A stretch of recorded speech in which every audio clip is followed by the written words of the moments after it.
Ay guys, so nito tayo sa amin Teriwan. So yun know, marami ng mga mga sa kanto, mga sabot-sabot sa mga ka Teriwan no, mga kalugnanan. So ayun, yung mga kamag-anak natin dito nawala na at yung pumanaw na.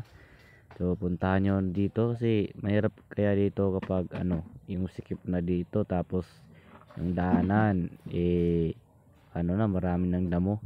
Yeah, so yun guys, kung may mga kamag-anak kayo dito na nandito na, dito na tumira, so linisin yun, mo naman yun naman to kasi nga kawawa naman tong nandito. So so kung may puso kayo sa mga kamag-anak nyo, linisin nyo naman, hindi yung pababayaan nyo na lang yung halos mahugno na no. So yun no, kung gaano ba to kadami yung mga gamo no.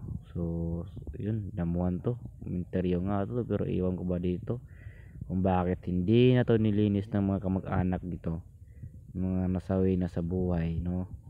To kawawa naman sila no. So dito guys, pumunta naman kayo dito para lang naman ano rin doon yung mga kamag-anak nyo nawala na sa buhay. So yun yung yung mga kahimtang nila no. So yun no, daming mga gamo. So yun na guys, bye, thank you at sana puntahan nyo.